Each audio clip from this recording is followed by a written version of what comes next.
Gente, eu já parei do vídeo, né? Mas agora tô aqui, eu já passei creme no meu cabelo. Deixa eu molhar aqui um pouquinho, porque tem que molhar.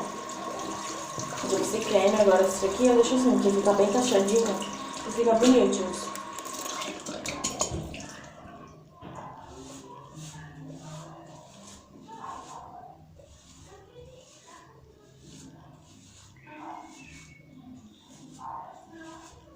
E, gente, só vai sair aqui no canal Parabéns. Não vai sair no meu TikTok, não vai sair em nada. Parabéns da minha mãe.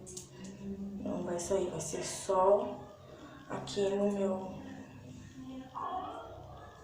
Vai ser só aqui no meu...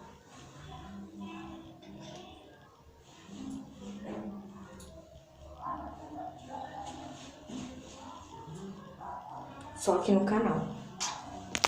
Então, gente, eu vou me maquiar, já que tô aqui arrumadinha, tá vendo?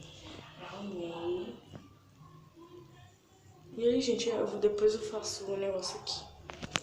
Pera aí, gente, já volto pra vocês me maquiar. Porque minha mãe chegou e eu tenho que ficar assim. Eu subi lá pra cima. Gente, vamos lá, eu vou me maquiar, pera aí.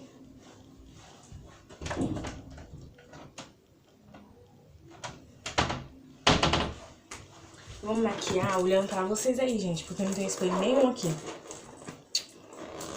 Terrível, gente. Eu vou fazer... Quando eu fazer delineado... Vamos lá, né? Eu vou começar...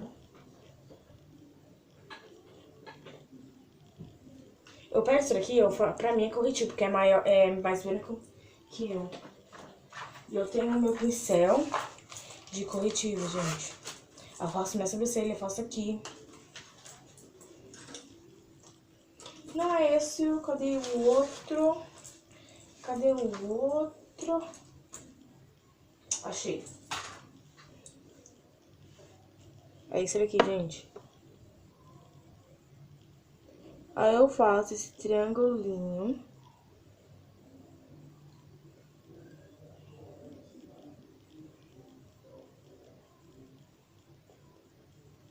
Eu faço esse, gente. Eu tenho que ir rápido, porque senão seca. Até fazer isso. Eu tenho uma esponjinha. E vou dando batidinha